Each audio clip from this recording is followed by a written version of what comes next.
Radhe Radhe everyone. आप सभी को निर्जला एकादशी व्रत की बहुत बहुत शुभकामनाएं। आज की इस वीडियो में आप सभी को निर्जला एकादशी का व्रत करके दिखाने वाले हैं।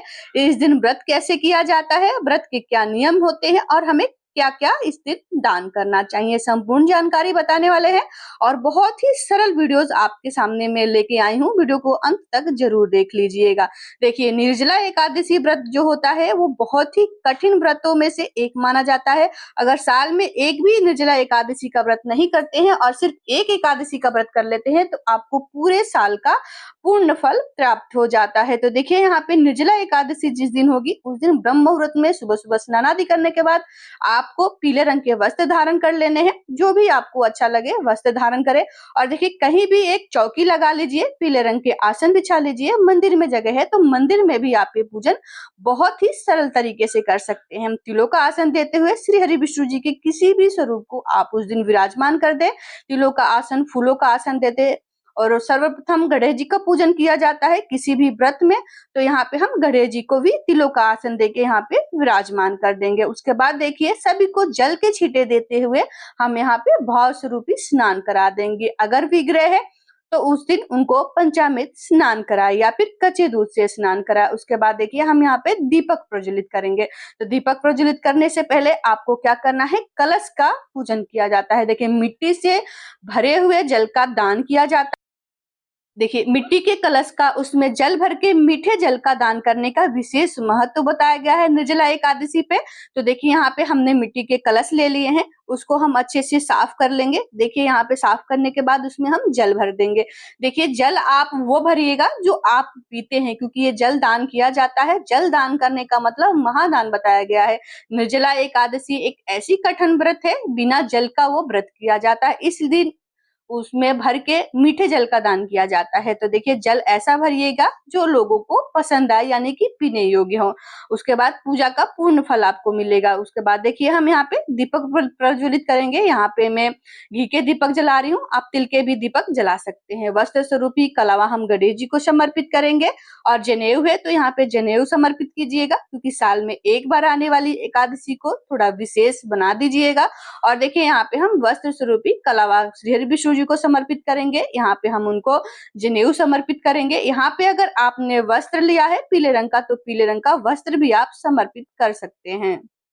कलश के ऊपर कलावा लपेट देंगे। देखिए, कलश के ऊपर कलावा वस्त्र स्वरूपी लपेट देंगे। सभी को चंदन से, रोली से यहाँ पे हम तिलक कर देंगे। देखिए, अगर आप घड़े का दान कर सकते हैं तो बहुत अच्छी बात है। अगर संभव है तो घड़े का दान कीजिएगा। अगर संभव नहीं है तो ये घर पे ही पूजन करके किसी भी पंछी को, गाय को या फिर जल पिला सकते हैं। आपको पूजा का उतना ही फल मिलेगा। तो देखिए, अगर घड़े का दान करते हैं, स्वास्तिक बनाना चाहते हैं, क्योंकि देखिए कोई भी स्वास्तिक बना घड़ा लेता नहीं है, तो आप सिर्फ तिलक कर दीजिएगा।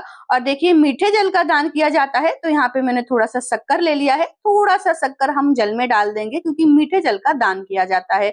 यहाँ पे आप चना भी रख सकते हैं। और देखिए, पानी वाले फल को दान किया जाता है।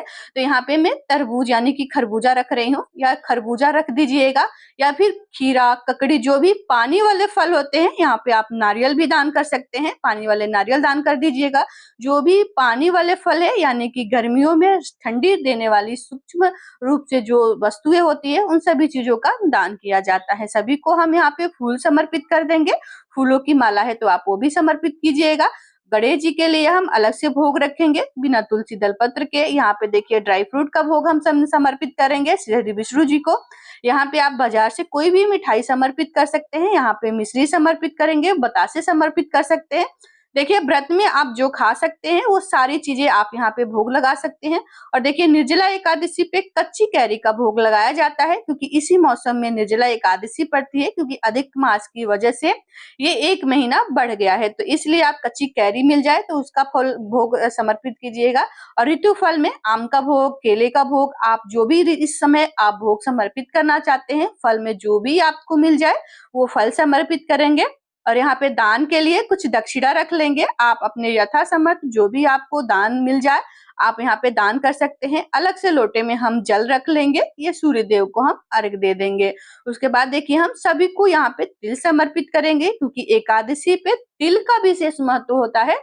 तो यहाँ पे गणेश जी को तिल समर्पित करेंगे, श्री विष्णु जी को समर्पित करेंगे और थोड़ा सा दीपक में हम तिल डाल देंगे, क्योंकि देखिए तिल एकादशी पे जितना चटकता है उतना ही हमारे पापों का नाश होता है। यहाँ पे तुलसी दल पत्र हम समर्पित करेंगे और मंजरी के साथ पत्तों में लगी हुई तुलसी दल पत्र हम श्री विष्णु जी को समर्पित करेंगे, कोई भी एक मनोकामनाओं को मन में रखते हुए। यहाँ पे सभी को हमने तुलसी दल पत्र समर्पित किया है, श्री विष्णु जी को तुलसी दल पत्र समर्पित किया है। यहाँ पे सभी को हम धूप दिखाएंगे। धूप दिखाने के बाद आप पूरे घर में धूप की धुनी दे दीजिएगा उस दिन। तो देखिए यहाँ पे हमने धूप दिखा दिया है, उसके बाद देखिए यहाँ पे हम आरती कर लेंगे। तो देखिए आरती से पहले आपको हाथों में तिल ले लेना है और देखिए जो भी आपको कथा सुननी हो, पढ़नी हो, कथा सुन के पढ़ के और अपने हाथों में जो तिल है प्रभु के चरणों में समर्पित कर देंगे और देखिए यहाँ पे हम आरती कर लेंगे। तो देखिए आप जो दीपक जलाए हैं आप उससे भी आरती कर सकते हैं या फिर चाहे तो आप अलग से कपूर की भी आरती कर सकते हैं। देखिए एकादशी पे कपूर की आरती करना बहुत अच्छा माना जाता है। तो यहाँ पे हमने आरती दिखा दिया, सभी को हम आरती दे देंगे, खुद भी अपने आप को आरती ले लेंगे। उसके बाद जब आपका दीपक शांत हो जाए, जल को ठंडा कर दीजिएगा 3 बार वार के और जो भी भोग प्रसाद है आप उठा लीजिएगा। और देखिए ये आपको एकादशी के अगले दिन तो आपको कुछ दान दक्षिणा निकालनी है पारना के दिन, पर एकादशी के दिन जिस दिन आपका व्रत होगा मटके से भरे मिट्टी वाले मटके से मीठे जल का दान किया जाता है। यहाँ पे आप वीजना, पंखा, कपड़े, चप्पल, छाते, जो भी ठंडी चीजों के प्रदान करने वाली चीजें होती हैं वो सारी सामग्री आप दान कर सकते हैं। यानी कि शक्कर, कोई सी भी बाजार की मिठाई दान कर सकते हैं, वस्त्र, जूता, चप्पल, छाता, फल, मिट्टी, यहाँ पे जहां भी आप दान करना चाहें वहां दान, किसी भी जरूरतमंद को दान कर दीजिएगा। जो दक्षिणा आपने चढ़ाया है वो भी दान कर सकते हैं। देखिए जितना आपका समर्थ है उतना ही आपको दान करना चाहिए। और देखिए एकादशी जो है 25 जून को मनाई जा रही है, यानी कि दिन पड़ा है गुरुवार और गुरुवार का दिन है तो बहुत ही अच्छा दिन है। निर्जला एकादशी का आप व्रत कर सकते हैं। और देखिए एकादशी का व्रत कई प्रकार से किए जाते हैं, कोई पूरे दिन बिना जल के रह के आप व्रत कर सकते हैं। एकादशी, निर्जला एकादशी के व्रत आपको कैसे करना चाहिए, जैसे प्यास ना लगे, उसकी भी वीडियो मेरे चैनल पे आपको मिल जाएगी। मैंने अलग से वीडियो बना दिया है, आप जाके वहां पे देख सकते हैं। तो देखिए 25 जून को आपकी निर्जला एकादशी है और देखिए अगर बिना जल के आप एकादशी का व्रत करते हैं बहुत अच्छा है। फलाहार पे करना चाहते हैं तो भी आप कर सकते हैं या फिर बिना व्रत के आप पूजन कर सकते हैं। शुद्ध सात्विक रहते हुए आप विधि विधान से पूजन करके आप व्रत रखिएगा और इस तरीके से आप पूजन करिएगा। पूजन के बाद आप कुछ दान दक्षिणा जरूर निकालिएगा, उस दिन पूजा का आपको पूर्ण फल प्राप्त होगा। तो देखिए यहाँ पे हमने सुबह के समय पूजा कर लिया है, शाम के समय धूप दीप दिखा के यहाँ पे हम पूजन कर लेंगे और फिर अगले दिन सुबह में यहाँ पे धूप दीप दिखा के चौकी उठा के और कुछ दान दक्षिणा मंदिर में कर लेंगे। आशा करती हूँ आपको सरल वीडियो पसंद आई होगी। तो मिलती हूँ आपको दूसरी वीडियो में। वीडियो अच्छा लगा तो लाइक, शेयर और कमेंट जरूर करें। राधे राधे।